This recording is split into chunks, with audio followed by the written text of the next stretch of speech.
Pantalla.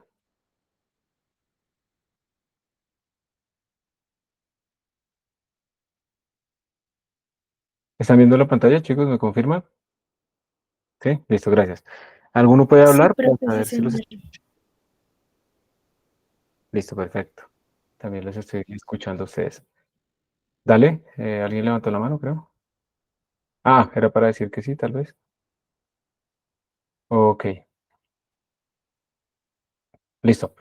Voy de todas maneras aquí a abrirles el questions and answers, por si quieren preguntar por ahí o por el chat, o levantan la mano o me interrumpen, no importa. Todas las preguntas bienvenidas. Bueno, sigamos viendo C++. Nosotros ya hemos pasado por acá. Hemos visto un poco lo de las variables, que tienen un tipo de datos, que tienen un nombre, que tienen una ubicación en memoria, que tienen un alcance. O sea, si yo quiero saber si dos variables en total, no solo en su valor, sino en total son diferentes, tengo que mirar esas cuatro características. Tipo de datos, nombre y ubicación en la memoria que dependerá del alcance. Entonces hay cosas que se pueden llamar igual, tener el mismo tipo de datos, pero por tener diferente alcance están ubicados en diferentes sitios de la memoria. Vimos también algunos operadores aritméticos, ¿cierto? Suma, resta, división. El operador de asignación. Este no es el operador igual, sino de asignación. Le asigno el valor de la derecha, se le asigna lo que está a la izquierda. De comparación y los operadores lógicos, ¿cierto? Y una cosa importante es que los operadores tienen diferentes precedencias. O sea, que cuando yo escribo una expresión con operadores, hay unos que se ejecutan antes que otros. Eso es como la típica pelea, ¿no? ¿Qué es cuánto vale 2 4 más 2 más 2? ¿Sí? Si esto es igual a 10 o esto es igual a 12. ¿Sí? Y pues eso es completamente ambivalente a menos que ustedes, si usted, a ver, eso depende de las reglas. ¿Cuándo esto vale 10? ¿Cuándo esto vale 12? ¿Sí? Entonces vale 10 cuando ¿qué? Cuando asterisco se ejecuta primero, ¿sí? Y vale 12 cuando suma se ejecuta primero. Entonces, para que suma, que está de segundo, se ejecute primero, pues uno tendría que tener más precedencia de ese operador que el que primero apareció.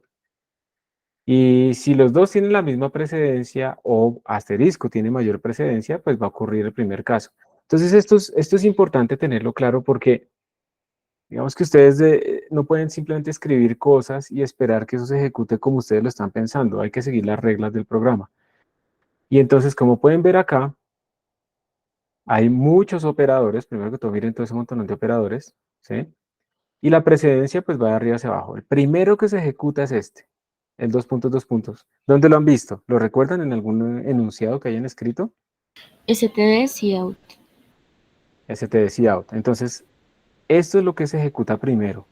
Y entonces va y busca dentro de la bolsa STD, el espacio de nombres STD, busca out y lo trae. Eso es lo primero que se ejecuta. Y esto de la asociatividad, lo que quiere decir es que si aparecen varios operadores que tengan la misma prioridad, la misma precedencia, entonces se ejecutan de izquierda a derecha. ¿Ok? Entonces, por ejemplo, aquí están diciendo que el post incremento, el más, o el post decremento, el menos, preguntar el tipo de datos, o llamar una función, o buscar dentro de una lista, o el punto, eso lo vamos a ver después, o la flecha, que también son operadores que existen, todos tienen la misma precedencia. ¿Listo? Eso es lo que está diciendo acá. Tenemos todos la misma precedencia. Pero si aparecen, digamos, A, no sé qué, punto B, ¿qué se ejecutará primero? ¿El paréntesis, esta llamada, o primero se hace el punto? ¿Qué dicen ustedes de acuerdo a esta tabla? El paréntesis. En paréntesis, ¿cierto? ¿Listo? Eso es lo primero que va a pasar. Se hace de izquierda a derecha si, digamos, se vuelve ambivalente porque tiene la misma precedencia. Eso es lo que quiere decir esto de izquierda a derecha. Luego siguen otros operadores, miren, este es preincremento, menos menos, predecremento, más A menos A para ponerle valor positivo o negativo, ¿sí? Aunque ahí se cumple la regla, ¿no? Si A es negativo, más A no lo va a volver positivo. Pero si aquí, si A es positivo, menos A si lo vuelve negativo. La negación lógica, ¿ok? La negación lógica, convertir en otro tipo de datos. Esto es sacar el valor de un puntero, de una memoria. O sea, A es algo que guarda una dirección de memoria y asterisco A le saca el valor. Eso lo vamos a ver después. Sacar la dirección de memoria. Bueno, todo este tipo de cosas tienen el tercer renglón de precedencia. Miren que todavía no ha aparecido la suma y la resta y la multiplicación y la edición. Esto está más abajo. Otros operadores de punteros que no los vamos a ver todavía y yo creo que no los vamos a ver. Y por fin empezaron a aparecer nuestros operadores aritméticos. Entonces observen que la multiplicación, división y módulo o residuo, todos ellos tienen la misma precedencia y está por encima de la suma y la resta. ¿Ok? Entonces de nuevo, 2 más 4 por 3. ¿Cuánto da esto bajo esas reglas sin ambivalencia? 14. 4 por 3, 12, más 2, 14. ¿Así lo hiciste? Sí, señor. O sea, hiciste primero este, ¿por qué? Como no hay paréntesis, entonces se ejecutan de acuerdo al nivel de presencia. Entonces primero se hace esto y luego se hace esto. Muy bien. ¿Cuánto sería esto? No puedo cambiar, esperar si puedo cambiar. Profe, ¿qué hace el point to member? Eso después lo vamos a mirar. Eso es cuando creamos objetos con clases y las clases contienen internamente miembros. Entonces hacemos apuntamos a un miembro interno, pero eso lo vamos a ver después. ¿Cuánto da esto? 8. 8. Vamos a ver. A ver, primero se tiene que ejecutar la multiplicación o la división, de última la suma. Y como estos dos tienen la misma precedencia, se hacen de izquierda a derecha, ¿cierto? Entonces 4 por 3 da 12, eso sobre 2 da 6, más 2 da 8. Muy bien. Ojo porque aquí podríamos pensar que esto daría 1 por ser división entera, y luego por 4 daría 4 y daría 6, pero no, porque miren que si hacemos eso, si hacemos primero esta operación, entonces estamos cambiando la precedencia de izquierda a derecha entre los dos que tienen la misma precedencia hacia arriba. Si yo quisiera que esta vaina diera 6, tengo que ponerle paréntesis. Los paréntesis tienen más precedencia que todo lo demás. Entonces, primero, en este caso sí con seguridad, primero se hace lo de este paréntesis. 3 sobre 2, esto daría 1. Luego se hace 1 por 4, da 4, y luego se hace la suma. Entonces, en este caso sí daría 6. Si ustedes necesitan asegurarse que algo se ejecute, se haga primero antes de las otras operaciones, paréntesis. ¿Ok? Y eso cambia todo. Obviamente, si yo hago esto, ¿cuánto da esto ahora?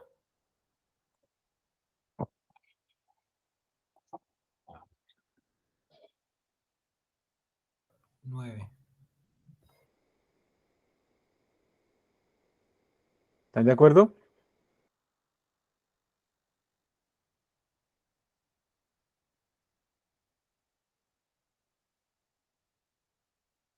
¿Cómo le hiciste para que te dé 9? Primero hice la suma, lo que está dentro de Perfecto. paréntesis, multipliqué por 3 y lo dividí en 2. Entonces hiciste 6. Luego por 3, eso te dio 18. Y luego eso le hiciste 18 sobre 2. ¿Cierto? Sí, Muy señor. bien. Perfecto. Listo. Entonces digamos que es importante tener en cuenta ese tipo de precedencias y ya se vuelve, ya no hay ambivalencias, ¿no? Entre esas expresiones. La verdad es que sinceramente es preferible que ustedes utilicen paréntesis, cosas así, cuando ustedes al leer una expresión no les quede como inmediatamente claro su posible orden de evaluación, ¿sí? Es lo mejor. Luego siguen estos operadores con los que utilizamos en cout o en cin. Estos operadores tienen menor presencia. Luego hay uno nuevo que es del estándar C++20, que es de comparación de 3 vías. Luego miren que los operadores lógicos están mucho más abajo. O sea, primero se hacen como las sumas, las restas, multiplicaciones, divisiones, todo eso, y luego se hacen las operaciones. Claro, si yo tengo un if, Yo quiero que primero se hagan las operaciones de la izquierda y de la derecha y luego los valores sí sean comparados entre ellos. No quiero que primero compare lo que tenga más cerca. Como por ejemplo, si yo hago esto. If A más 2 es, qué sé yo, menor o igual que B más 3. ¿Sí? Yo no quiero que el primero haga 2 menor o igual que B y eso me bote un booleano, true o false, y luego yo eso trate de sumárselo a A más el booleano más 3. Eso no tiene sentido. Entonces, primero se ejecutan estos y este, y luego sí se hace la comparación. ¿Qué es mejor? Pónganle paréntesis. ¿Sí? Con eso están agrupando las cosas que lógicamente quieren que ocurra primero y se entiende además pues, la comparación un poco mejor, por lo que uno está haciendo acá. ¿Listo? Eso, digamos, es un consejo. Luego vienen más operadores lógicos, luego el AND, miren, el AND, el OR están mucho más abajo. Y luego vienen otros operadores como este operador que es como un if-else anidados. Ahorita lo vamos a ver. Miren que el operador de asignación está de los más últimos, ¿no? Al final. Más igual, menos igual. Todas las asignaciones están bien al final. Y el operador que tiene menos presencia de todos, que casi no utilizamos nosotros, es la coma. Es el último que se evalúa.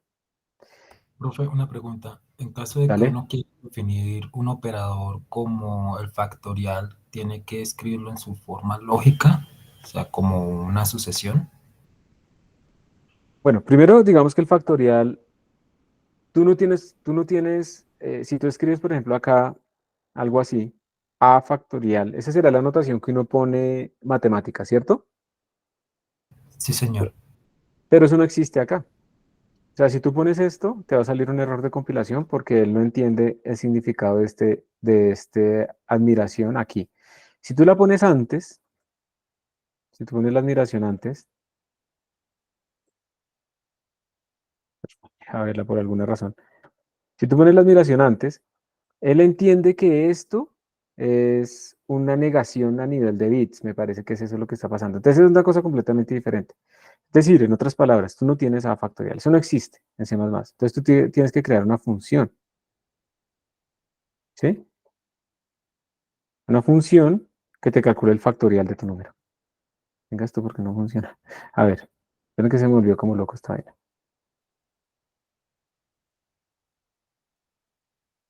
Acá.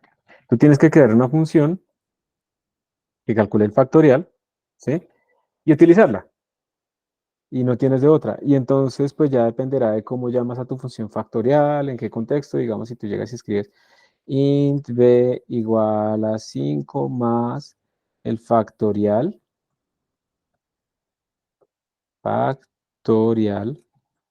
de 7. Entonces, en este caso, ¿qué va a hacer? ¿Te acuerdas que la llamada de función tiene más prioridad que las otras cosas? Entonces, se llama a la función factorial, se calcula el factorial del número 7, se retorna ese valor y ese valor se reemplaza acá y ahí sí se hace la suma y el resultado de esa suma, ese valor, se le asigna al valor de b. ¿Listo? Listo, profe, ya entendí. Gracias por la pregunta. Entonces, bueno, tener en cuenta esto es bien importante. ¿Alguna otra pregunta acá? Profe, el uso de paréntesis, digamos, si uno tiene dudas en sus operaciones y pone muchos paréntesis para sentirse seguro, ¿eso ralentiza el programa o no? Realmente no.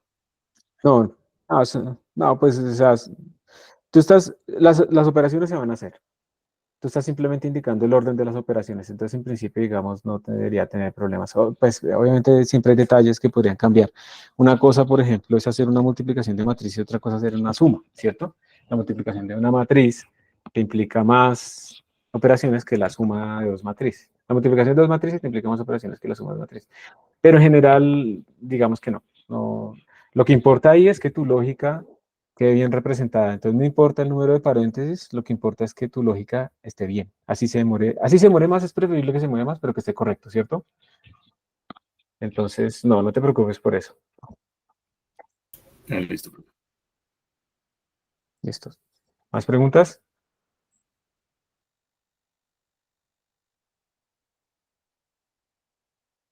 Recuerden Eh, también, sí, dale, dale. no, profe, me gustaría saber si la pregunta que está en el chat es posible.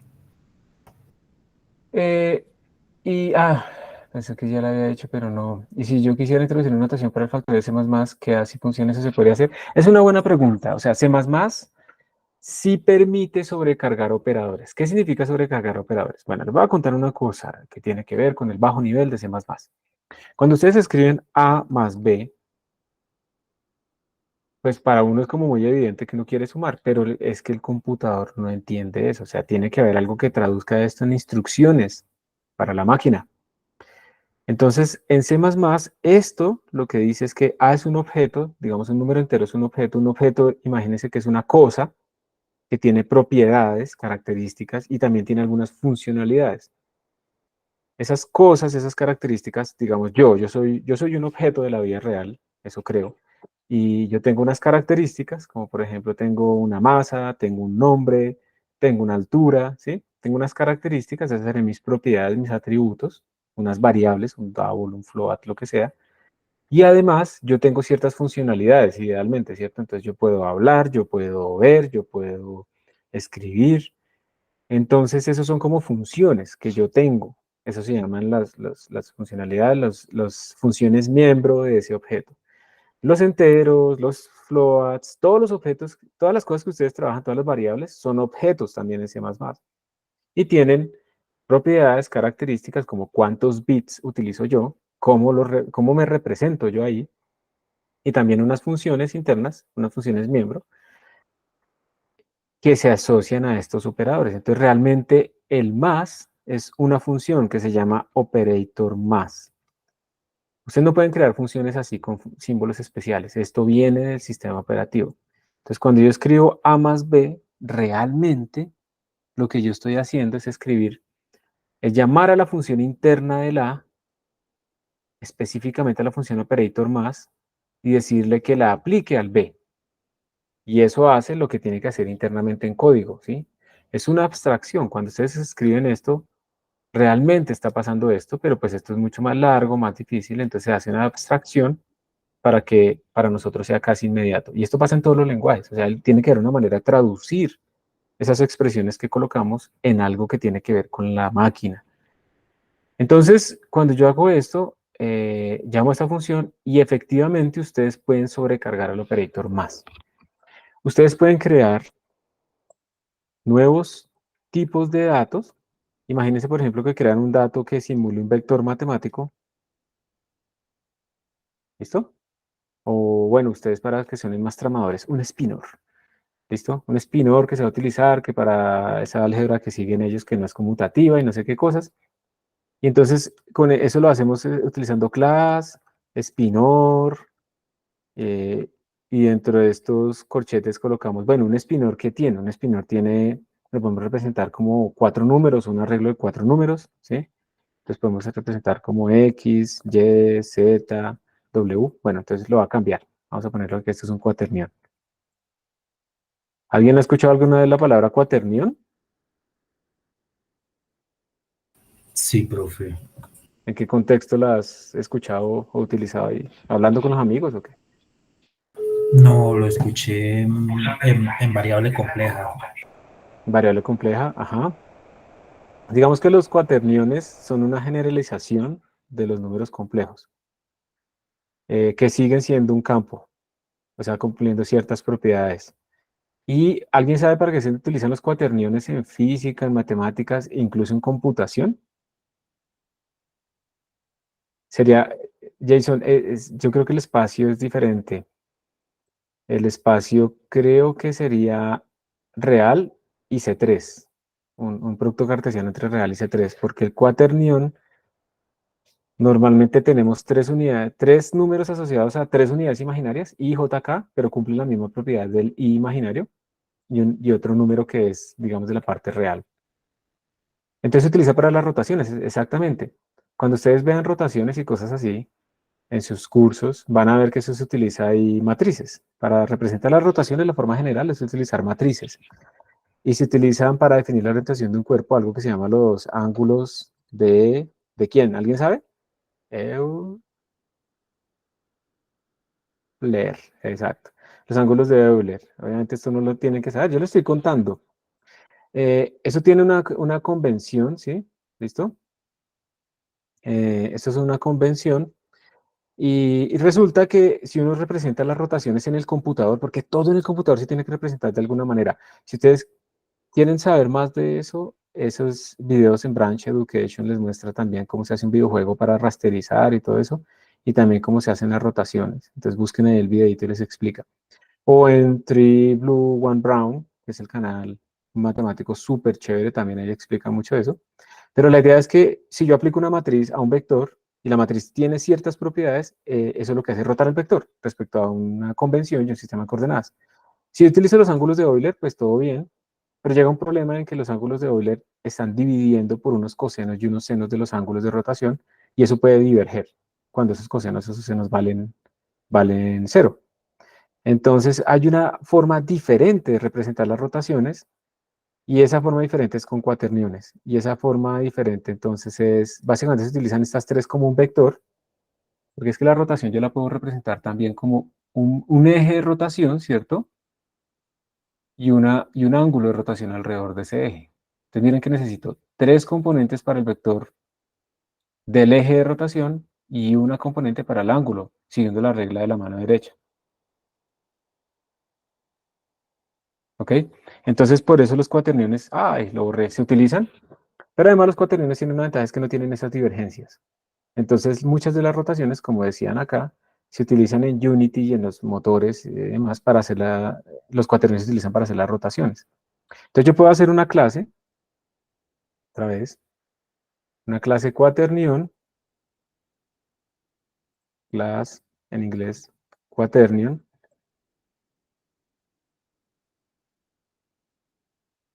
y ese quaternion pues va a tener cuatro números, X, Y, Z, W, números reales, y yo soy el que los interpreta de la manera que sea, ¿no? Que X, Y, Z son las componentes del eje de rotación y W es el ángulo, bueno, eso no importa. Y pues yo puedo pedirle cosas, puedo pedirle una función norma de mi cuaternión, que no recibe nada, y yo después pues simplemente escribo cuaternión, Q1, este man va a utilizarlo, y Q2, va a utilizar dos cuaterniones. Lo curioso de esto es que al escribirlo así, este Q1 es un objeto que internamente tiene cuatro números guardados y además esta función. Y Q2 internamente tiene otros cuatro números guardados y esta función. Esto es lo que se llama programar un objeto, bueno, crear un nuevo objeto más bien. Esto no es programación en objetos completa todavía. Esto es crear un nuevo objeto. Y después yo le puedo decir, oiga, Q1.x, su valor va a ser 0.9. Si ven que utilicé el punto es para acceder, en este contexto es para acceder a un valor interno. O le puedo decir, Q2, dígame cuál es su norma. Llámeme a esa función interna, norma, que también pues hay que implementarla, y llámela y calcule, ¿sí? Entonces esto es lo que uno puede hacer cuando está programando en estas cosas. Y yo podría entonces, a ver, yo dije, pero yo por qué estoy hablando tanta vaina de esto, podría sobrecargar el operador cuaternión. Yo he creado el cuaternión, C++ no sabe cómo sumar estas vainas, entonces yo tengo que enseñarle. Yo puedo decirle, mire, cuando yo sume dos cuaterniones, ¿qué me retorna cuando yo sumo dos números reales? Me retorna un entero, me retorna un número real, me retorna una matriz. Si yo sumo dos números reales, ¿qué me debe retornar eso?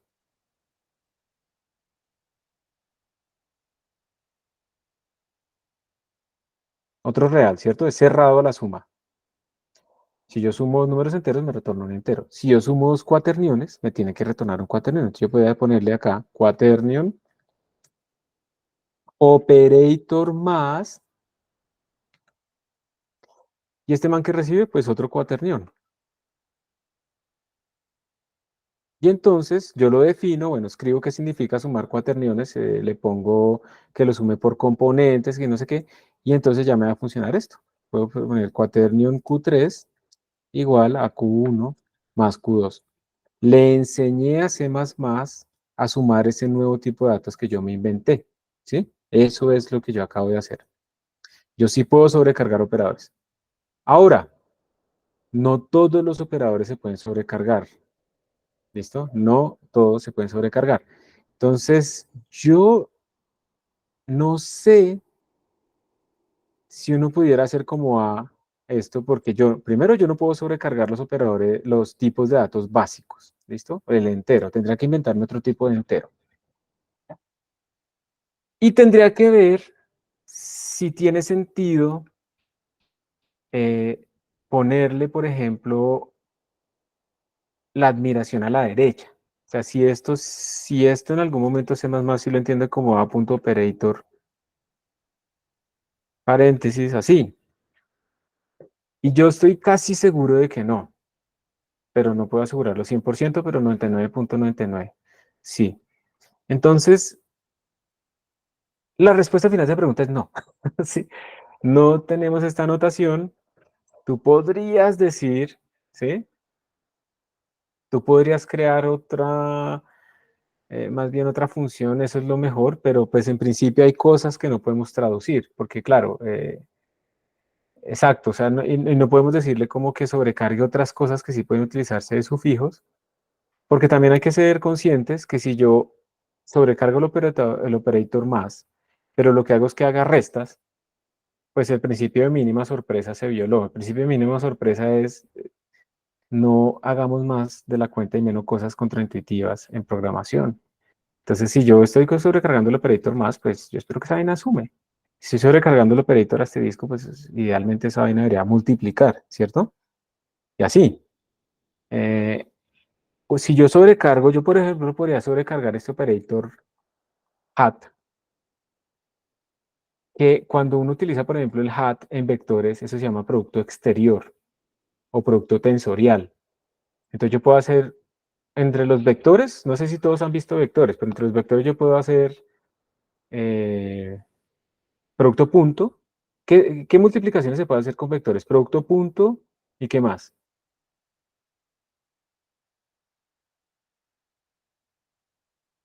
Producto cruz. Producto cruz. O sea, yo puedo hacer un producto punto y un producto punto produce un real. Eso fue una contracción. Pasé de una dimensión Rn a R1, ¿cierto? A un real. Yo puedo hacer un producto cruz y eso me produce otro vector de la misma dimensión de los otros, de los operandos, ¿cierto?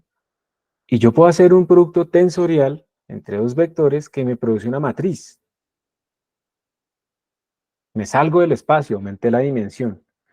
Y digamos que normalmente eso se llama producto exterior, utilizan como a veces este símbolo en matemáticas, entonces yo podría sobrecargar este símbolo para crear productos exteriores entre cuaterniones, no sé si eso tenga sentido, pero la cosa es importante y es que recuerden que hay precedencia de operadores, y si ustedes sobrecargan operadores, la precedencia no la pueden cambiar, ¿ok? Entonces miren que los operadores lógicos están por aquí abajo, mírenlo acá, está de 12. Entonces si digamos yo sobrecargué ese producto tensor, yo lo sobrecargué para hacer el producto cruz, ni siquiera para hacer producto tensorial, para hacer producto cruz. Entonces, si yo tengo un vector que yo creé y pongo B1 es igual a B2 más, no sé, un vector R cruz W, ¿listo? Recuerden, esto fue un vector que yo me inventé, esto es un vector tridimensional, otro vector tridimensional, otro vector tridimensional, otro vector tridimensional. Esto es para sacar la velocidad relativa de un punto en la periferia de una cosa que está rotando, entonces le sumo la velocidad al centro de masa, y aquí realmente es omega cruz R. Y esta es la velocidad asociada a la rotación, y R pues es la ubicación de ese punto respecto al centro de la rueda. Resulta que si yo hago esto así, aquí hay un error grave. O sea, yo pude haber sobrecargado bien el operator moño y el operator más para mis vectores, pero esto lo que va a hacer es, por la presencia de operadores, es que primero va a sumar a B2 más W, esto es lo primero que se va a hacer, y luego va a ser el R. ¿Por qué? Recuerden que según la tabla de presencia de operadores, este man tiene una presencia muy baja. Y pues esto es lo que hace el computador y nunca me va a dar. Entonces hay casos en que como tengo esas precedencias, tengo que ser explícito. Tengo que ponerle ¿qué?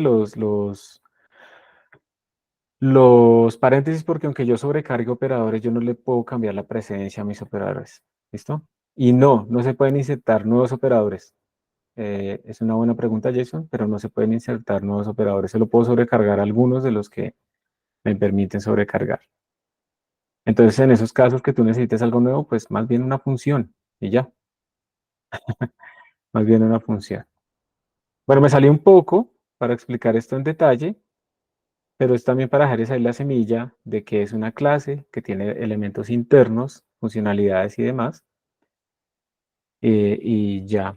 Yo no me acuerdo exactamente cuáles son los únicos que se pueden sobrecargar, pero en estos casos vamos a ver si no inventan. Yo le tengo harto miedo en algunas cosas tan detalladas como esa a las inteligencias artificiales, ¿sí? Pero vamos a preguntarle. In C++, what operators can be overloaded?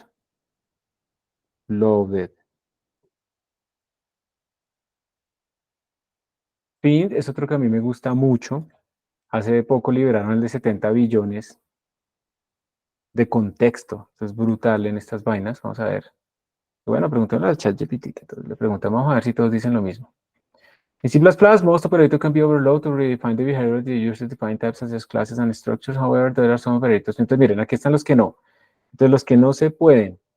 Dos puntos, dos puntos. El punto, punto asterisco, el ternario. Ah, pero miren que sí se pueden bastantes. Se pueden sobrecargar bastantes.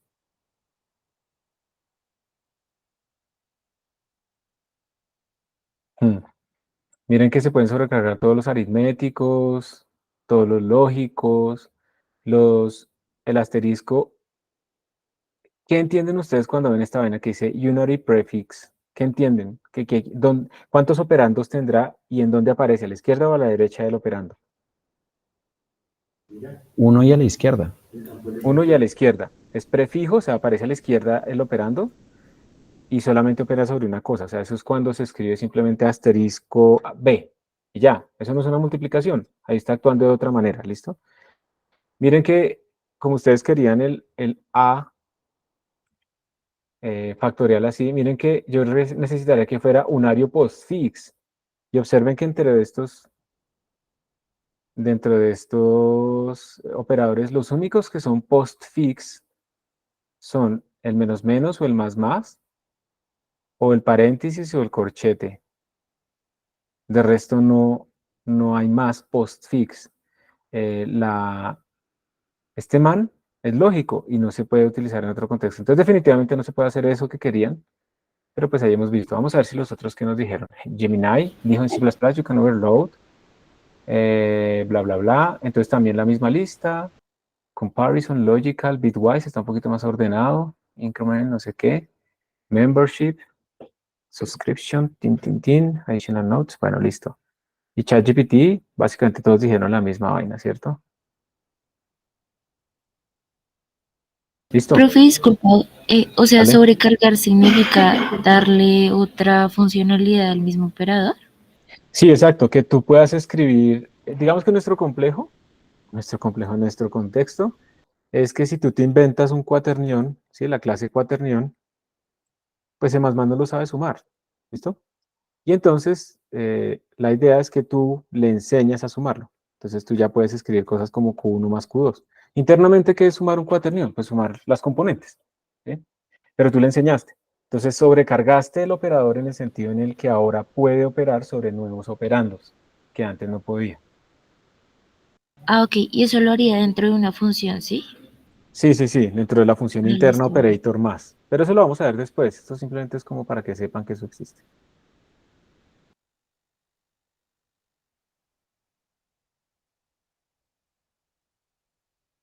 Enseñar a la máquina que me enseña a mí, a enseñarle a ella. Sí, eso es un loop ahí.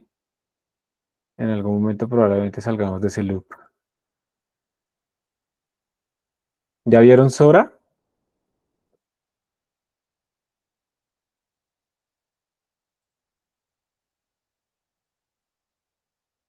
¿Han utilizado Stable Diffusion en algún momento? ¿Es la de los videos? Sí. Ah, sí. Stable Diffusion, bueno, digamos que a partir de texto uno puede crear imágenes, ¿cierto? Eso es lo que hace Stable Diffusion, pero también ellos ahora pueden crear videos cortos. Sora de OpenAI salió hace poco, precisamente salió un día después de que Google anunció que tenía Gemini Pro 1.5 que tiene un contexto como de 10 millones de tokens. Es una cosa impresionante, o sea, 10 millones de tokens son como varios libros. Y ese contexto es importante para que no alucine tanto, pero igual siguen alucinando, pero no alucina tanto, ¿sí? Porque esos modelos igual lo que hacen es predecir nuevas palabras a partir de las palabras que ya están. Entonces dependen del entrenamiento. Entonces eso fue brutal, de ahí superó a GPT-4, pero el otro día OpenAI sacó a Sora, vayan y lo miran, Sora con frases puede crear videos de 1 minuto y son muy, muy realistas. No son perfectos, pero están muy cerca de ser realistas. Entonces, si ya tenemos problemas con los deepfakes, entonces pueden coger la cara de cualquier persona y ponerle a decir cualquier cosa, o la cara de cualquier persona y ponérsela encima a un cuerpo de otra persona en ese video. Es decir, los videos no se pueden creer. Yo creo que ustedes ya son más letrados en la parte digital, pero si ustedes ven a sus familiares, sí, yo veo gente mayor que cree que lo que ve en TikTok, que lo que ve en WhatsApp es verdad, ¿sí? Y lo creen así a rajatabla, o sea, creen que es la verdad. Pues tenaz, estamos preparándonos para un mundo en donde todo, absolutamente todo, puede ser falsificado. Yo puedo, digamos, en este momento, con unas fotos de ustedes, se puede hacer un video de ustedes diciendo cualquier cosa. Con 10 segundos de su grabación se entrena una red neuronal que hable idéntico a ustedes con la misma cadencia. Y con leer, digamos, sus correos y su forma de escribir en chats, uno puede entrenarlo para que utilice las mismas palabras. Entonces uno puede poner una persona que tenga discursos y demás a decir cualquier cosa en un video ultra realista, con el mismo tono y demás. Y eso tiene un montón de implicaciones, tanto para los vivos como para los muertos, ¿no? Uno también puede hacer eso con sus familiares eh, y no olvidarlos, ¿sí? Y eso va a pasar, y eso lo van a vender. Mírense una serie que se llama Black Mirror. De hecho, hay uno específicamente asociado a eso, ¿no? En donde le venden a uno el servicio, ¿no? Venga, yo le vendo un servicio en donde ese ser querido, pues que se murió, yo no le dicen a uno, ¿no? Pero se entrena una inteligencia artificial con todos los datos de esa persona, fotos, videos, texto. Entonces uno puede pagar el primer nivel, que es que esa persona de vez en cuando habla con uno por WhatsApp. Entonces es un ChatGPT, pero es esa persona entrenado con sus palabras, con sus textos, y habla con uno. Entonces uno chatea con un ser querido que ya murió, pero pues ahí está chateando. Y le suena igual, porque es que utiliza las mismas palabras y pone Hugo al final y LOL y todo eso, ¿sí? Y después uno puede pagar el segundo paquete, que es llamada. Entonces lo pueden llamar a uno y entonces uno puede hablar y como lo entrenaron con la voz y hablan la misma cadencia, entonces pues uno está hablando, pero pues no es, ¿no?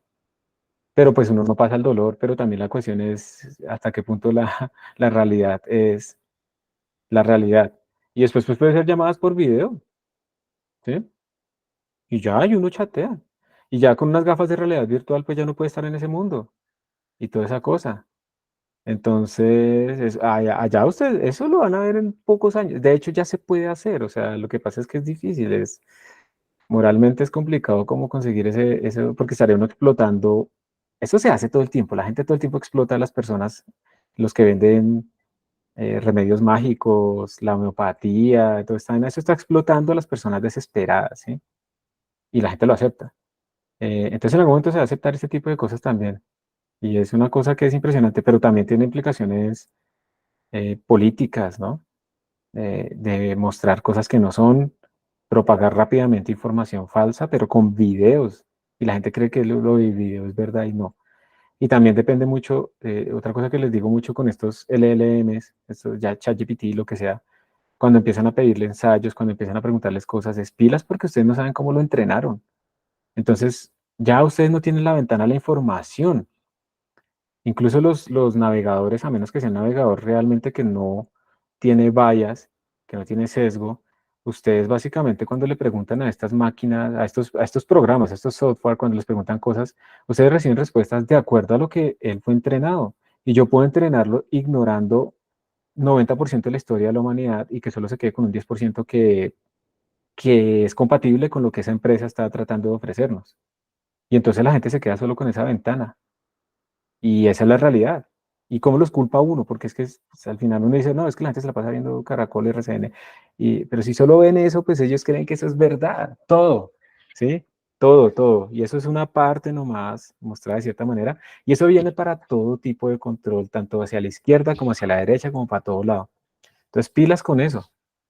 Utilicen esas herramientas, pero no las vuelvan la forma, digamos, de ver ustedes el mundo, ¿sí? ¿Listo? Pero eso ya es realidad, eso ya está. Échenle ojo a Sora, eh, y eso es ahorita, que es difícil, pero cuando esa vaina se democratice en unos años, porque todo el mundo puede tener más computación, ahí la cosa va a ser mucho más impresionante. Bueno, me salí, disculpen, pero creo que eso es relevante para la programación, ¿sí? Entonces yo suelo cometer ese error, perdón. Entonces, bueno, también nos hablamos de las funciones. Yo estoy tratando de meterle funciones desde muy al inicio porque es que si uno programa con funciones desde el principio, pues las cosas se vuelven mucho más claras y mucho mejor. Y el programa es más mantenible y lo entiende uno mucho más, ¿sí? Lo entiende uno muchísimo más. Y otras personas que vayan a modificar el código también lo van a entender más. Entonces, la clase pasada hicimos un programita, ¿cierto? Que resolvía este problema y lo hicimos con funciones y de hecho, modularizando más nuestra forma de pensar, empezamos con un pseudocódigo y demás, y modularizando eso, entonces tratamos de crear como funciones que llamaban a funciones, y el código se volvió mucho más sencillo y más independiente. Una función, la función main, llamaba a otra, que hacía bien las cosas, pero yo no sabía cómo. Esa otra llamaba a otra que preguntaba si un número es primo o no, ¿sí? Y utilizaba esos resultados para hacer su cálculo. Y con eso pudimos desglosar nuestro código, 3 personas lo programaron por aparte y funcionó y se terminó y ya está. Entonces eso fue algo muy, muy útil porque nosotros, si pensamos nuestro código inicialmente de una manera estructurada y lo pensamos como verbos, como acciones que llaman a otras acciones, que esas son las funciones, nuestros códigos se vuelven mucho más claros. Podríamos haber hecho todo eso en una sola función main con un montón de for's, sí, también, pero es mucho más complicado, mucho más enredado. Y pues aquí estamos volviéndonos unos buenos hackers porque tenemos que luchar un tiempo contra las máquinas, no mentiras, sino porque tenemos que programar para nuestras tesis, automatizar procesos y hacer bien nuestros programas. Entonces, tenemos que empezar desde chiquitos a hacer las cosas bien, ¿sí? Eso fue lo que hicimos la clase pasada. 51 minutos me demoraron en llegar a donde empezamos hoy. Entonces, cuando tenemos condicionales, ya los hemos utilizado, pero solamente hemos utilizado los ifs. Hemos llegado hasta acá.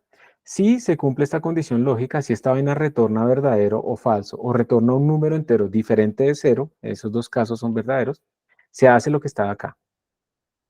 Pero ustedes también pueden decirle qué hacer cuando esto no se cumpla. Entonces pueden utilizar el if y el else.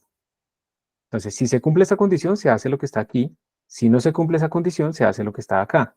No es que siempre tenga que poner if else. Ya han visto que no es necesario poner if else siempre. No es cierto. ¿Listo? Eh, pero pues depende del problema. Depende del problema. Si yo quiero hacer algo cuando es verdadero y quiero hacer otra cosa cuando sea falso, pues entonces utilizo if else. Y de hecho, ustedes pueden anidarlo mucho más. Entonces, si se cumple esta condición, haga esto. Si no, y si se cumple esta otra condición, haga esto. Y si no, haga esto. O sea, puede ser tan enredado como ustedes quieran, ¿sí? Eso depende del problema específicamente. Y aquí está como la representación de ese código. Digamos que aquí empieza nuestro código, start. Se creó, se hace la primera condición, la condición 1, esta. Le voy a tomar una foto y la pongo ahí al lado para que vean. Este mismo código está representado en ese diagrama de flujo que está ahí. Entonces, mira, aquí está. Pongo acá. Entonces, miren, si se cumple la primera condición, si esto es true, el man ejecuta la acción 1 y termina. ¿Sí? Él no va a seguir mirando aquí, no, es que tan pronto entró esto en este if, como el resto son else complementarios, o sea, solo se cumple cuando esto sea falso, pues nada, si esta condición 1 es verdadera, ejecuta esta acción y sale, ¡pra! Se acabó el programa, no hace nada más. Pero como el resto son con else, entonces, si esta condición es falsa, si esta condición es falsa, se viene por el otro lado la ejecución, y mira la condición 2, así como está escrito este código. Ese es el diagrama de flujo de este código que está aquí a la derecha. Si la condición 1 es falsa, se viene para este else, y ahora verifica la condición 2. Si la condición 2 es verdadera, ejecuta la acción 2 y termina, porque esto está enlazado if else, ¿sí ven? Pero si la condición 2 es falsa, entonces salta esto, o sea, este else está asociado a este if, ¿sí lo ven? Este else está asociado a este if. Si la condición 2 es falsa, entonces ejecuta la acción 3 y termina. Entonces observen que dependiendo de los valores de la condición, se ejecutan diferentes acciones. Su código va a ejecutar diferentes trayectorias. Si la condición 1 es verdadera, hace la acción 1 y se acabó. Inmediatamente, no hizo nada más. Si la condición 1 es falsa, se verifica la condición 2. Si es verdadera, se hace la acción 2. Si es falsa, se hace la acción 3. Entonces esto cambia completamente el flujo de código de sus programas y hace que les dé pues como la libertad de escoger, dependiendo de las condiciones, realmente por dónde van a ejecutar. ¿Listo? Mírenlo y pregúntenme si tienen alguna duda ahí.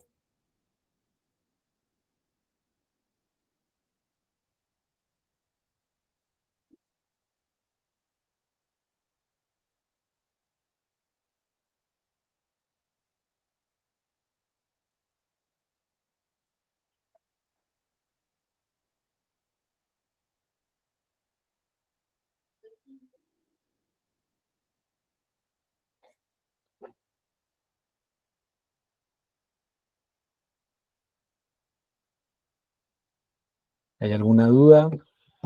Igual estas cosas, eso toca es programar y programar y programar. Yo me imagino que, por ejemplo, entre ayer y hoy hicieron lo de la calificación de sus compañeros, eso les tomó un cierto tiempo, y que ustedes de todas maneras están tratando de hacer programas, ¿no? No solamente se queden con las tareas. Si ustedes quieren aprender más detalles de programación, yo les dejé en la bibliografía más libros, les he recomendado lo de Proyecto Oile para hacer ejercicios, ¿sí? Pero yo por lo menos yo aprendí de los libros de Deitel y Deitel. Hay mucho más detalle, hay tips, hay posibles errores y demás. Son libros ya que son viejos, pero tienen nuevas ediciones y nuevas ediciones y nuevas ediciones. O de la página web de LearnCPP, que está dentro de la bibliografía, ¿sí? Que se las he mostrado. Complementen, no se queden con eso, con lo que yo les digo en clase. Lo que yo les digo en clase es la superficie.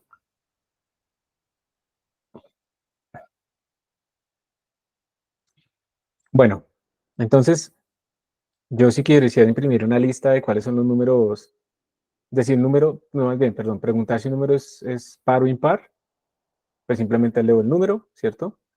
Esto ya lo hemos hecho, pero leo el número y si el módulo con 2 es cero, pues ese número es par.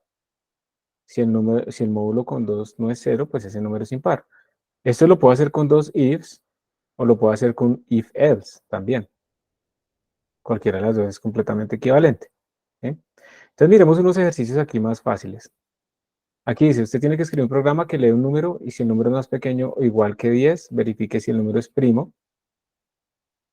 De pronto va a tener que escribir varios if else. Y si el número es más grande, escriba que el número es muy grande para verificar los números primos. Entonces, idealmente la idea es que hagan un diagrama de flujo de cómo sería ese programa antes de hacer cualquier código y luego escribir el programa y probarlo con diferentes entradas. Hay otro que es calcular la suma de la suma armónica hasta cierto límite. Eso es utilizar un for. Vamos a ver más de los for ahorita. Y escribir algunos test para esta suma. Entonces, quiere decir test, ¿qué quiere decir? Que si yo llamo a esa función con 1, me tendrá que dar algo. Entonces, yo verifico que me esté dando eso. Si lo llamo con 2, o sea, probar ciertos valores que yo conozco. La otra es escribir un número, un juego. Entonces, ustedes se inventan un número y empiezan a imprimir un mensaje pidiéndole al usuario que entre una adivinancia y usted le dice, no, ese que usted me dijo es más pequeño o es más grande. Y cuando la persona lo adivina, pues se acaba el juego. Imprimen ganaste y se acaba el juego. Este más bien lo vamos a dejar para los loops, entonces en ambos casos habría que hacer el diagrama de flujo, como sea, no me voy a poner a detenerme que es que las condiciones van en diamante, no sé qué, pero mire, condiciones van en diamante y las acciones van en rectángulo. Entonces, ¿cuál de los dos quieren hacer? ¿El uno o el 2? ¿El primero o el segundo?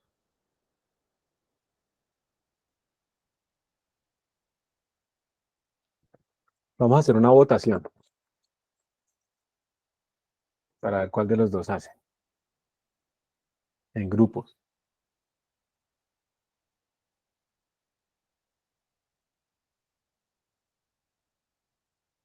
Basta con un if y un else, sí. Entonces,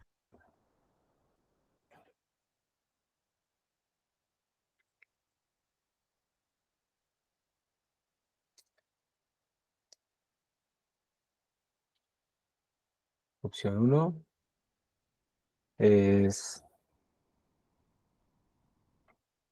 números primos menores a 10, pues con todo el enunciado. Y el segundo es suma armónica y test. Perdón, las tildes. Listo.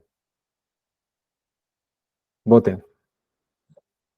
Alguien preguntó algo, espérense, miro a ver. Dice, if, else, if, mirar si es entero, residual, dividir en dos, tal vez. Solamente con que mires el residuo en un if, ya sabes si el número es par o impar. Entonces, un if y un else. Puedes hacer otro if, ¿sí? Pero no es necesario. O sea, con el if y el else. Porque si tú haces if, el residuo es 0, ya sabes que es par. Else, pues ya sabes que es impar, porque es que solo tienes dos opciones. O que te da residuo 0 o que te da residuo diferente de 0. Entonces, en ese caso, es así sencillito. If, else. Miremos aquí el pool, cómo va. Números primos menores a 10. Suma armónica 5. Vamos 13, 5. 18. Hay un montón de gente que salió corriendo cuando vieron que tenían que hacer algo. Mal por ellos porque entonces no tienen nota. 2, 4, 6, 8, 10. Hay 27. 21 votos. Listo. Creo que ahí podemos pararlo. Entonces ganó el de los números primos. Entonces lo que tienen que hacer es eso. Su programa lee un número. Utilizan sin. Esto es para ejemplos. Recuerden que yo les he dicho, no vamos a hacer programas interactivos. Oye, escríbeme cuál es el número que quieres que procese. Este. Enter. Ahora presiona Enter. No, nada de esas vainas. Nosotros vamos a hacer códigos que se ejecutan solos, sin nada de interactividad. Esto que estamos haciendo acá es ejemplo, ¿sí? Es de clase, es simplemente por esa razón. Entonces vamos a escribir un programa que lea un número. Si el número es más pequeño o igual a 10, se verifica si ese número es primo, ¿sí? Entonces vamos a utilizar nuestra función isPrime que tenemos por allá en algún otro lado. Si es más grande que 10, entonces se escribe el mensaje que es muy grande para verificarlo manualmente. ¿Listo? Entonces esta verificación de es primo lo pueden hacer simplemente. No utilicen ni siquiera esa función si quieren. Pueden utilizar simplemente un for o hacerlo a mano. Si esto es divisible por 2, si esto es divisible por 3, si esto es divisible por 4, si esto es divisible por 5, si esto es divisible por 6 y así sucesivamente. O llamar a la función y verificar si el número es primo o no. ¿Sí? Y entonces la idea es que hagan ese código, pero antes tratar de pensar cómo sería ese código. ¿Sí? Entonces vamos a esta página. Esto los lanza a otra que se llama app.diagrams.net, que está. Y ustedes aquí, pues pueden empezar colocando el cuadrito, ¿cierto? Le ponen un texto, entonces le ponen aquí inicio. Y luego, digamos, pueden poner acá. ¿Qué es lo que sigue después? Otro cuadrito. Vamos a ponerlo de arriba hacia abajo. Entonces ponen otro cuadrito. Y aquí ponen leer el número. Y le vamos a poner un nombre, A. Y ustedes incluso ¿pueden qué? Pueden unirlas, ¿sí? Entonces ya pueden hacer y no se despega. Y entonces aquí, leen el número A. Entonces después dice, si el número es menor que 10, calcular algo. Entonces ponen la condición. Entonces traen un diamante, le escriben si A es menor que 10 y salen dos ramas, ¿sí o no? Si A es menor que 10 y eso es verdadero, hacen algo. Si A es, preguntan si A es menor que 10 y eso es falso, hacen otra cosa. Y al final, ¿sí? Ponen pues el final. Pero entonces esto depende, ¿no? Se sale por dos sitios y pues también, de nuevo, los van pegando. Y no se despega. Entonces, primero tratar de hacer este diagrama de flujo antes de hacer cualquier código. Y luego hacen el código. Y van a darse cuenta que el diagrama de flujo básicamente lo llevó al código directamente. Sin mucho detalle. Es otra forma de hacer el pseudocódigo que habíamos dicho antes. Ahí les mostré como un inicio. Entonces lo que tienen que ustedes enviar es la foto del pseudocódigo y el código, ¿sí? Ambas cosas, la foto del pseudocódigo y el código, pues la foto de esa vaina ejecutada y funcional. Entonces, ¿cuánto tiempo cree que se demoran en eso? ¿Por ahí qué? ¿10 minutos?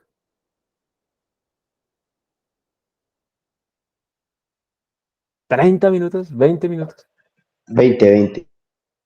20, 25, 30, 30. Miren, lo vamos a dejar en 30 sin extensiones, porque al final yo les digo que 20 y siempre les doy 10 minutos más. No sé si se han dado cuenta. Lo vamos a dejar en 30 sin extensiones. Recuerden, tienen que mandar la foto del diagrama de flujo, es lo primero que se hace. Tienen que mandar el código fuente y la ejecución, un par de ejecuciones con dos números, uno mayor que 10 y otro menor que 10. ¿Listo? Y ya. Entonces, breakout rooms. En el Classroom, yo ahorita les pongo la tarea en el Classroom. Estas tareas que hacemos en clase normalmente son en Classroom, a menos que yo les diga explícitamente otra cosa. Testing. Se dirán, este man siempre se la pasa haciendo sus breakout rooms. Pues sí, porque si no la clase se vuelve horrible. Es lo mismo que trabajar en grupo en clase, uno debería parar y ponerlos a hacer cosas. Vamos a ponerlos un poquito más grandes. Hay uno de 4 y el resto son de 5. ¿Listo? Ya eso es mucha gente. 4 ya también es mucho, pero bueno, es para ahorita que se ayuden. Y 30 entonces. Y ahí se nos va a acabar la clase, ¿cierto? Y ya está. Entonces ya les voy a poner la tarea. ¿La tarea qué? En el Classroom, recuerden, varias cosas. Si no alcanzan a terminar, manden lo que alcanzaron a hacer. No se queden con esa vaina, es que yo soy perfecto en mi mundo perfecto y no mando hasta que todo esté perfecto. No, es mejor mandar algo, un progreso y tener una nota parcial que no mandar nada y estar en ceros. Segundo, tan pronto entren, una persona inmediatamente comparta la pantalla y empiecen a trabajar.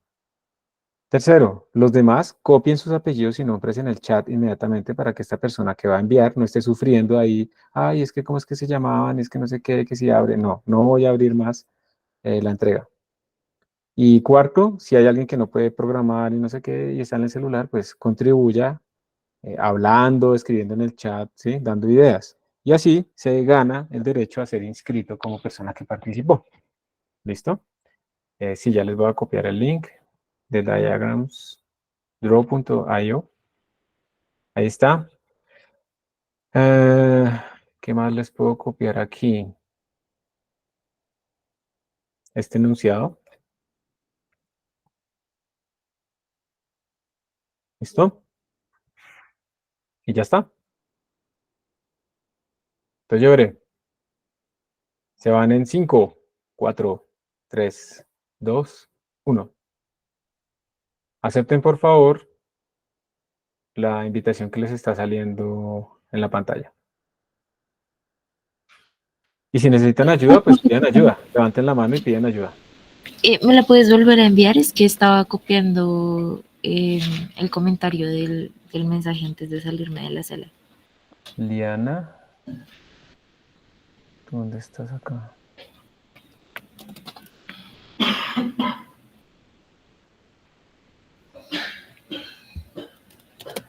Listo.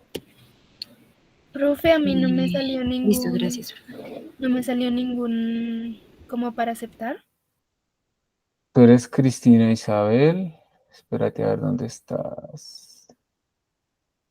Acá estás en el último. Te saco y te vuelvo a... Ah, changos, no baja.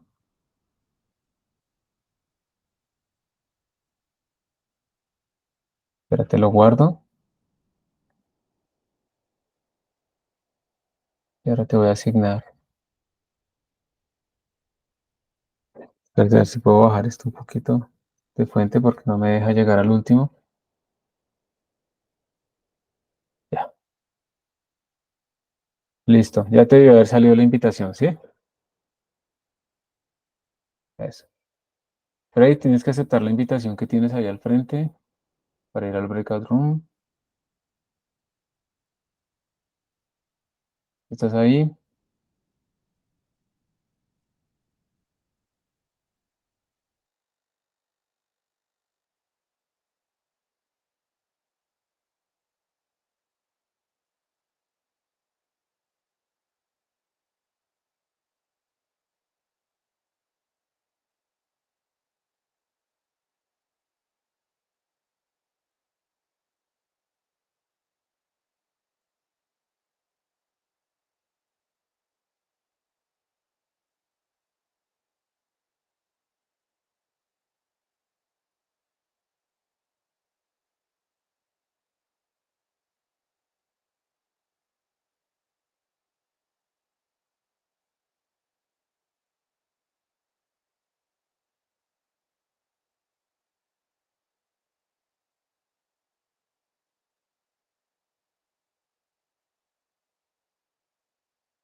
¿Me están escuchando, chicos? Ahora sí. Gracias. Bueno, ¿quieren que lo hagamos, por si acaso? Profe, pero... ¿Ya pasó media hora, profe? No, no ha pasado. Para enviar todavía les quedan como 3 minutos. La foto, ¿listo? Entonces, tenemos que hacer esto, ¿no? Listo. La idea entonces es que empieza esto, ¿cierto? Lee el número, pero bueno, mientras pasan esos minutos no puedo continuar, entonces voy a ir hablándoles de otra cosa porque pues, no puedo mostrar la solución. Entonces, vamos Profe, a... pregunta. Señor, ¿Su merced publicó la tarea a la misma hora que hicimos las breakouts?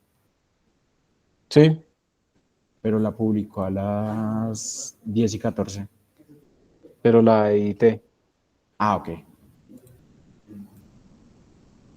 porque es que le cambié la hora para ponerle más minutos. Entonces, ustedes ya han venido utilizando de vez en cuando, sobre todo, por ejemplo, cuando hicimos la función de los números primos, ya hemos utilizado los for loops. Ahora simplemente lo que quiero es como dar un poquito más de detalle sobre las diferentes maneras en las que puede hacer uno loops, bucles en español, repeticiones, pero digámosle los nombres en inglés, porque a veces la gente explica que el bucle para, ¿no? Se llama for, no le podemos cambiar el nombre, aquí no podemos poner para, se llama for. Como se han fijado, los bucles necesitan una condición de inicio. Los bucles necesitan siempre una condición de continuidad. Mientras esto sea cierto, el bucle se repite.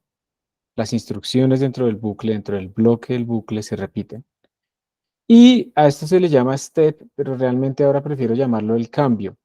El cambio es algo que nos tiene que llevar a que, empezando en este inicio, en algún momento esta condición se vuelva falsa.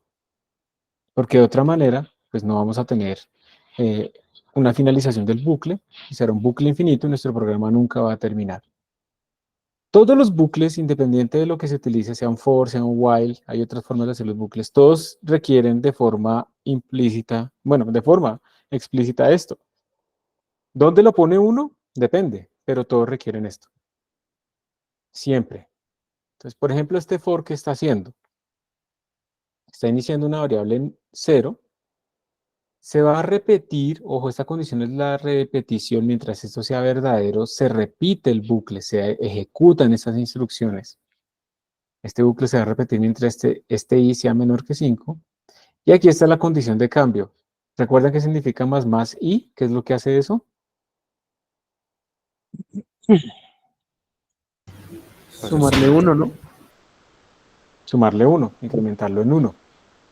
Miren, si ustedes, por ejemplo, cometieran un error y arrancaran, digamos, esta condición de acá, la escribieran como i mayor que 5, ¿sí? Si pusieran eso, este for nunca va a entrar a ejecutar estas instrucciones, porque como i empieza en 0 y la condición de continuidad es i mayor que 5, pues él va a mirar, el valor de i es 0. ¿0 es mayor que 5? No, eso es falso, entonces no entra. ¿Listo? Entonces recuerden que esto que tenemos acá es la condición de continuidad. Mientras esto sea verdadero al menos una vez, él va a entrar. Si eso no es verdadero al menos una vez, nunca va a entrar. Y va a continuar con el código que sigue debajo después del for. Eso es lo que hace este bucle. Creo que hicieron una preguntita. Ah, lo de la traducción. Entonces eso es lo primero. Bien. Inicio, condición de continuidad, cambio. Siempre hay que ponerle los dos puntos y comas. Ustedes pueden dejar vacío el inicio. Puede ser que por alguna razón no tiene que iniciar nada, ya está iniciado, ¿sí? Pueden dejar esto vacío, pueden dejar todo vacío. Siempre tiene que haber dos puntos y comas ahí, ¿sí?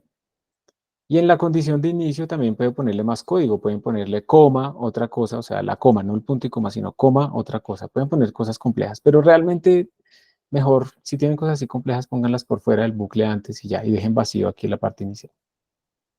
Esto es, digamos, el diagrama de flujo de un bucle for. Inician algo, se verifica la condición. Si la condición es verdadera, entonces se ejecutan las instrucciones dentro del bucle, se hace el step, pero realmente es el cambio, ¿sí? Y vuelve a verificar la condición. Si la condición es verdadera, se ejecutan las instrucciones, se hace el cambio y se vuelve a verificar la condición y nos quedamos ahí. Y solamente cuando la condición sea falsa, termina el bucle. Entonces un bucle es una repetición y tiene un if implícitamente. Este es el if implícito. Si esto es verdadero, yo sigo repitiendo la condición que está acá. Lo útil, como se pueden dar cuenta, es que estoy aplicando la misma instrucción a diferentes valores. Esto es una cosa que es importante. O sea, un bucle lo que está repitiendo es la misma instrucción en diferentes datos, o diferentes valores. Pero hay más formas de escribir bucles. Por ejemplo, se puede utilizar el while. El while, que la gente erróneamente a veces dice que el bucle mientras, no, el while, así se llama. El while dice, ejecute mientras esta condición sea verdadera, haga esto, y ahí metido colocamos el cambio. Entonces observen que tiene los tres mismos pasos que un for. Lo que pasa es que la inicialización está por fuera del while. El while solamente verifica la condición. Entonces, while esto sea cierto, haga esto, ¿sí? Y la condición de cambio, sí, la condición de cambio está también dentro del cuerpo de nuestro while. Pueden haber muchas condiciones, muchas cosas por hacer. Pero observen que tiene las tres partes iguales, ¿sí? Inicialización, condición y cambio. Ese es un ejemplo. Estamos diciendo J empieza en 5, mientras J sea menor que 10, ejecuten esta vaina. Entonces, miren, está la instrucción de imprimirlo, pero además está el cambio. Si yo no pongo este cambio, ¿ustedes qué creen que va a pasar si no pongo este cambio? Un loop infinito. Es un loop infinito. ¿Por qué? J empieza en 5.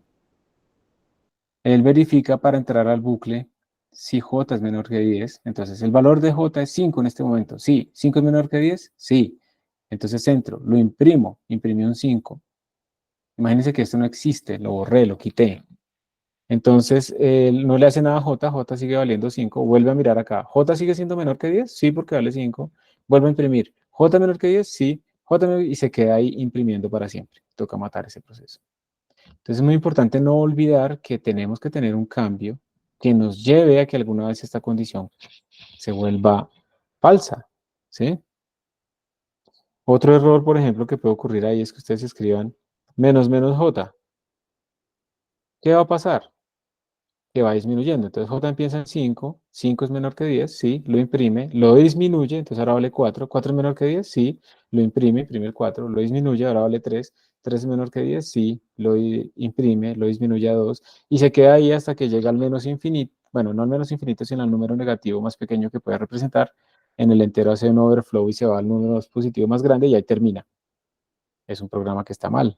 Aunque terminó, está mal, ¿sí? Entonces tengan en cuenta eso, pero tengan en cuenta que todos los bucles, todos, tienen siempre un inicio, una condición y un cambio. Siempre, todos. Hay otro bucle, por ejemplo, el do while. El do while es haga esto mientras se cumpla esta condición. ¿Qué diferencia hay entre el bucle que tenemos acá, el while solito, y el do while? Hay una diferencia clave. Y es que el do while siempre al menos una vez ejecuta el código, porque miren que la condición se evalúa al final. Aquí la condición para entrar se evalúa al inicio.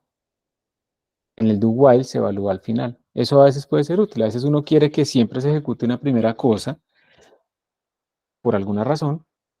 O sea, que siempre se ejecute alguna vez, al menos una vez, el bloque de código y luego evalúe la condición para ver si lo quiere seguir repitiendo. Esa es la gran diferencia entre un bucle while y un do while, pero todos tienen lo mismo. Inicialización, condición que está al final en el do while y el cambio que está metido dentro del cuerpo. Entonces tienen esas tres opciones, ¿sí? Y a veces el programa es tan complejo que yo puedo poner esta condición, pero si pasa otra cosa que no la puedo poner en esta condición, yo quiero que termine.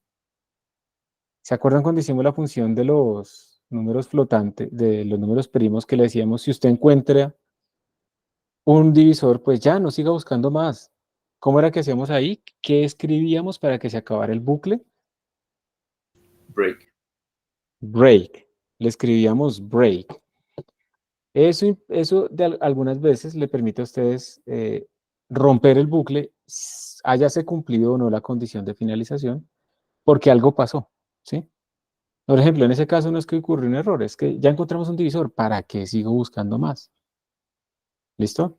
Entonces utilizamos el break. Y el continue es parecido, el continue es, no, continúe, pero ignore todo lo que esté debajo mío. Vamos a ver después ejemplos del continue. Pero esas son formas como de o continuarlo sin hacer los demás pasos de ese momento especial, o simplemente salirse inmediatamente. Entonces, todo esto son utilidades que tienen ustedes para hacer sus bucles. Yo creo que sí, o sea, da igual si lo hacen con for, si lo hacen con while, o si lo hacen con do while. Bueno, hay una pequeña diferencia, porque en el for y en el while se verifica la condición antes de entrar. El do while sí la ejecuta al menos una vez, pero todos en principio son equivalentes, todos esos loops.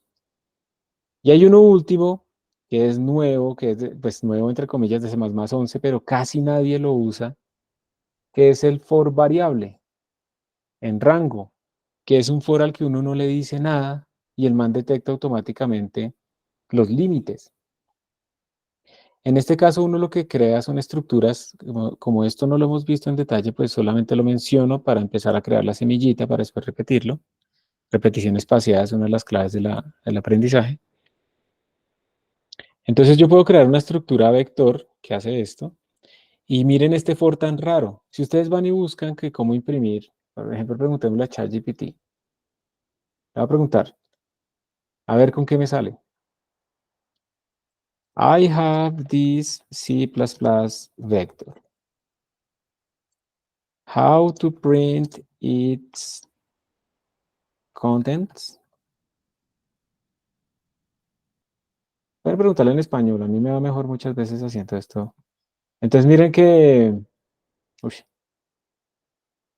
can you use indexes? Entonces miren que les está mostrando como varias posibilidades. Si ustedes buscan en Google directamente, lo más probable es que les salga esto, que ustedes declaran su vector y ustedes van índice a índice leyendo los elementos. Este es el elemento de índice 0, elemento de índice 1, elemento de índice 2. Entonces miren que aquí le está variando en un for normal sobre enteros. Él también habló de algo llamados iteradores, que básicamente lo que le damos como el inicio y el final, eso no lo vamos a tocar todavía. Y aquí está el for automático. Entonces hay varias formas de hacer lo mismo. ¿Qué es lo interesante?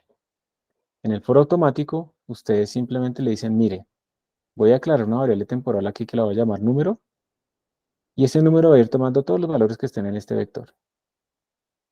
Y él se va a encargar de ir a sacar el primero, se lo guarda en número, ejecuta esto, luego se va al segundo, se lo guarda en número, ejecuta esto, luego se va al tercero, y solito, y él mira cuáles son los índices inicio y final y demás. Aquí yo no estoy colocando cuánto mide ni nada de eso. Y este programa, pues es un programa que hace lo mismo que este programa con índices, pero es más, hay menos posibilidades de equivocarse, porque miren aquí yo no le estoy especificando el tamaño ni nada de esas cosas. Lo voy a copiar, lo voy a ejecutar en el Python Tutor.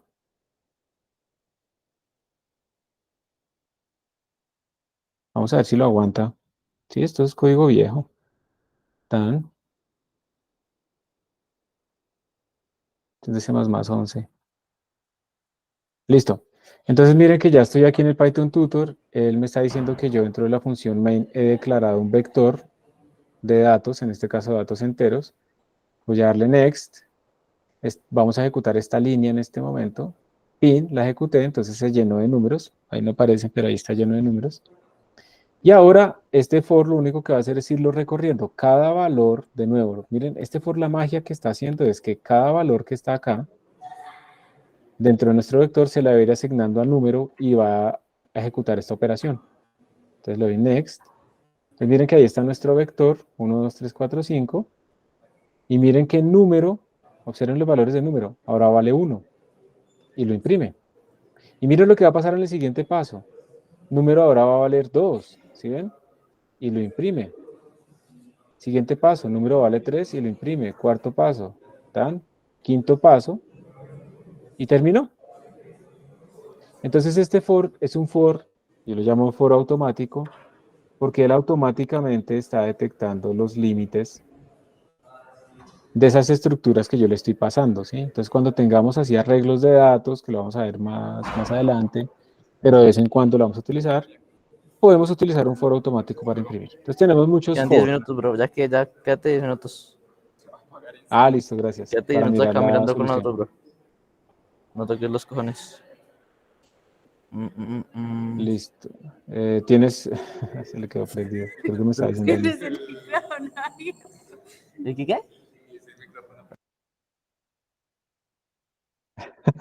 Pensé que me estaba avisando a mí que quedan 10 minutos, pero me di cuenta que no era para mí porque se puso a cantar. Entonces, estos son los diferentes for. Yo lo único que les digo es, ustedes pueden utilizar el for normal, los diferentes bucles más bien. Pueden utilizar el for normal o el while, ¿sí? No importa, o el do while, pero tiene que tener claro que todos requieren una inicialización, una condición de continuidad y un cambio, ¿sí? Todos. Y cuando tengan estructuras más grandes de datos, así como arreglos o cosas de ese estilo, pues el for automático lo vamos a estar usando muchas veces. Voy a volver acá para hacer la solución de lo que habíamos puesto. Se me devuelvo donde estaba el enunciado. Al menos para hacer el diagrama de flujo.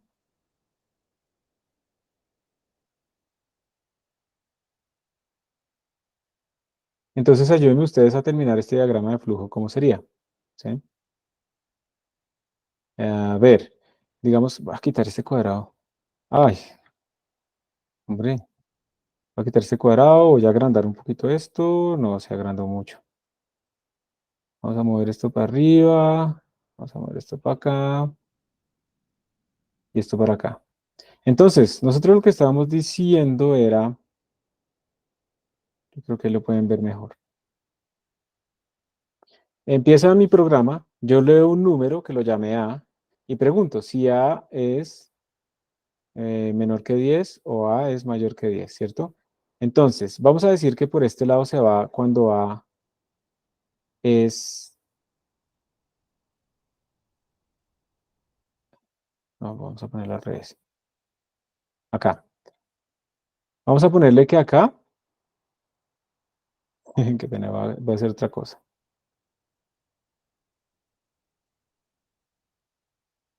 Acá, listo. Va a decir que esto es cuando es verdadero, ¿ok? Entonces yo no sé si puedo poner texto, entonces aquí es true. Cuando esto es verdadero, que A es menor que 10, entonces, ¿qué debo hacer? Calcular si es primo e imprimir. Pero,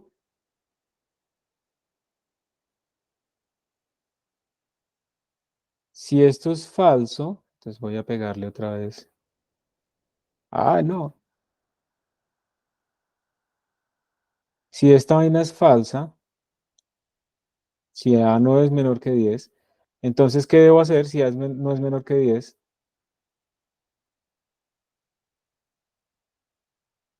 O sea, si es mayor que 10, imprimir, que es muy grande, yo no me acuerdo, creo que era eso. Imprimir que es muy grande. Listo, lo vamos a poner alineado. Y al final vamos a tener otro cuadrito, que es el de final. ¿Sí? Y los pegamos. ¿Sí sería este nuestro diagrama de flujo? ¿Están de acuerdo? ¿Sí o no? Yo creo que se podría ser un poco más específico. En esta zona, ¿cierto? Sí, en cómo se calcula si es primo. Perfecto. Eso me parece que está bien. O sea, si lo hacen así ya no lo aguantaría, pero realmente se podría hacer mucho mejor. Entonces, calcular si es primo e imprimir. Entonces, ¿cómo se calcula si es primo?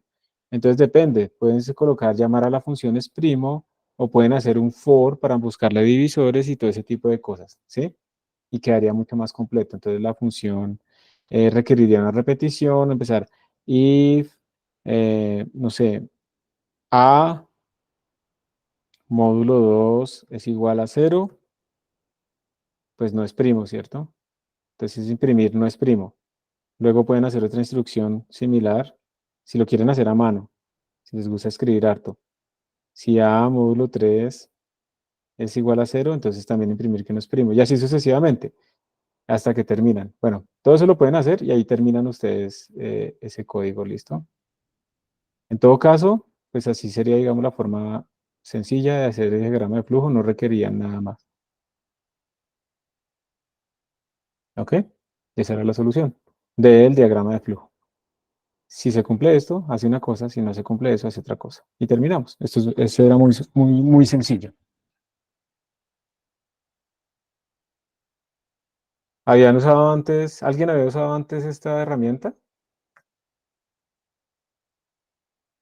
Levanten dedito arriba. El Drawview sí lo había usado, pero no para hacer diagramas de flujo. Ah, ok. Es buenísimo para hacer diagramas de todo tipo. Profe, yo había usado era Lucidchart, que es como casi lo mismo. Eso iba a decir yo también usaba eso. ¿Cuál? Lucidchart. ¿Lo puedes poner en el chat, por favor? Sí, Ahí claro. es que alguien está diciendo PS int. Ah, Lucidchart, ya te entendí. Ah, ok. Ah, para diagramas de flujo, sí.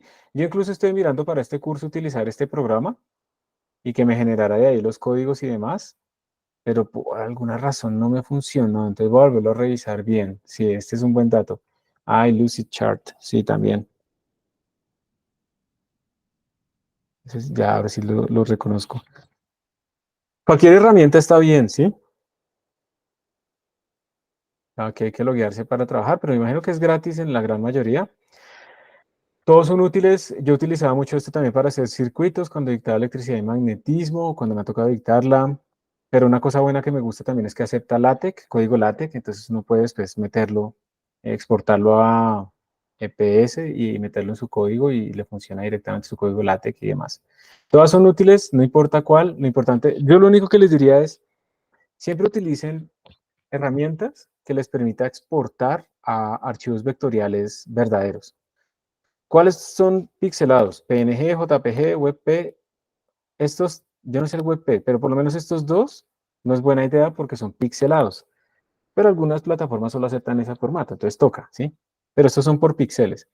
Mientras que si ustedes lo exportan directamente desde acá, ¿sí? En Export As, lo exportan a SVG o a PDF, por ejemplo.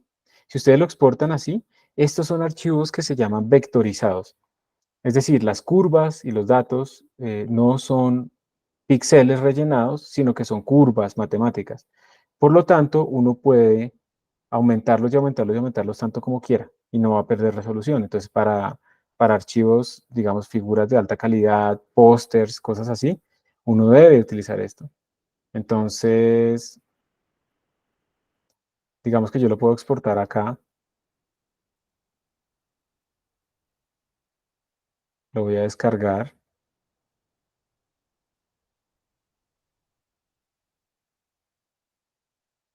Y lo voy a abrir aquí directamente.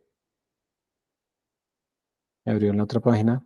Obviamente, pues esto es muy sencillo, este vaina. Pero miren que si yo le hago aquí zoom, nunca se me está pixelando. ¿Listo? Entonces, y yo lo puedo, aquí ya me impidió hacer más zoom, pero nunca se me pixeló.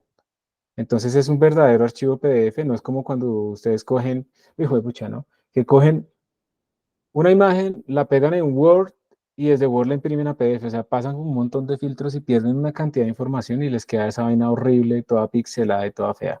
Cada vez que uno copia y pega en esas herramientas, uno está perdiendo resolución, ¿sí? Entonces, si ustedes, digamos, para que hagan las cosas de buena calidad, verifiquen eso en sus herramientas, verifiquen si PSInt bueno, PSInt es otra cosa, ¿no? Pero les permite generar código y demás. Pero verifiquen, por ejemplo, que Lucidchart les permite exportar a PDF y cosas así, que eso es al final lo que ustedes van a necesitar. O también otra ventaja es que sea colaborativo, ¿no? Entonces que uno pueda como compartir esto con alguien más y que todos editemos y hablemos y tales, porque pues eso es lo que está ahorita en este momento más fácil para trabajar. Yo creo que eso se puede hacer en ambos. Entonces, esa será, bueno, una recomendación tangencial de esto de la programación. Y pues ya, La siguiente clase seguiremos jugando un poquito con loops y vamos a, por ejemplo, hagan este ejercicio de práctica. Además, si además les dejo tarea, de todas maneras hagan esto. Leen un número e imprimen la suma de los dígitos, o sea, tienen que calcular los dígitos y luego sumarlos. Si ustedes hacen este programa, ustedes están practicando mucho. Tienen que pensarlo, ¿cierto? Tienen que ver cómo van a hacer ese loop. No saben cuántas cifras tiene el número, entonces, ¿cómo empiezo a conocer las cifras del número? Y luego con eso, ¿cómo hago? ¿Qué loop debo hacer para irla sacando e irla sumando? Y se tiene que volver unos duros ahí, entonces, con el operador módulo, el operador división y cosas de ese estilo. ¿Listo? Un programita de esto les enseña un montón, pero si ustedes salen de la clase y no les dejo tarea y no hacen nada, o les dejo la tarea y solo hacen eso, están muy en el borde de no saber nada. ¿Listo? Entonces, y no le pongan esto simplemente a ChatGPT que les muestre la solución. Procuren hacerlo ustedes pensando y sufriendo y luego si miran la solución si no lo lograron hacer. Con esto terminamos nuestra clase del día de hoy. Muchas gracias. Jason, dale, adelante. Ya los demás se pueden retirar, no hay problema. Profe, yo tengo una duda. Lo que pasa es que no me acuerdo si fue en el último ejercicio de la tarea, pero yo quería implementar algo que a veces uso en otros lenguajes y es algo que se llama callback, pero no supe cómo hacer, bueno, no supe si realmente eso está disponible en C++. ¿Qué se llama cómo? Callback, o sea, pasarle a una un callback. función como parámetro. Sí, o sea, sí se puede hacer. Se llaman punteros de funciones para que reaccione, pero no lo hemos visto, lo vamos a ver después. Ok. No más era mi duda para saber si sí existen, porque pues creo que es Pues, importante. O sea, tú sí puedes pasar funciones como parámetros. Si a eso le llamas callback, entonces la respuesta es sí. Si es otra cosa diferente a pasar funciones como parámetro, entonces la respuesta es no sé. Entonces toca mirarlo. No, es eso, pasar ¿Sí? funciones como parámetro. Sí se puede. Ok, listo. Esa era mi duda. Gracias por la pregunta. Listo. Juan David, ¿qué pregunta tienes? Profe, es que tuve un inconveniente porque se me pasó la entrega por 1 minuto y era mientras que subían las imágenes. No, pero yo les di más minutos. Es que era Entonces, mientras que subían las imágenes, o sea, solo fue subir los pantallazos y se me pasó la hora, profe. ahí siempre tienen que no dejar al último minuto por ese tipo de cosas. Solamente por esta vez te voy a abrir en este momento, ¿listo? Gracias, profe. De una vez subo esa cosa. Pero yo no cambio fechas, ¿listo? Listo, profe. Gracias. Entonces ahí está. Por hoy porque es la primera vez. Es mi primera chamba, ¿qué dicen ustedes? ¿Ahora? Sí. Listo. Johan, dale. Profe, no sé si pronto ya lo había mencionado o está en alguna parte. Más o menos para cuándo está presupuestado el parcial. Sí, ya lo mencioné. Eso está en el syllabus. Creo que está entre la semana 4 o 5. Esta es la semana 3. Pero, o sea, ¿ya hay fecha exacta? Porque es presencial. ¿No? ¿Todavía no? No.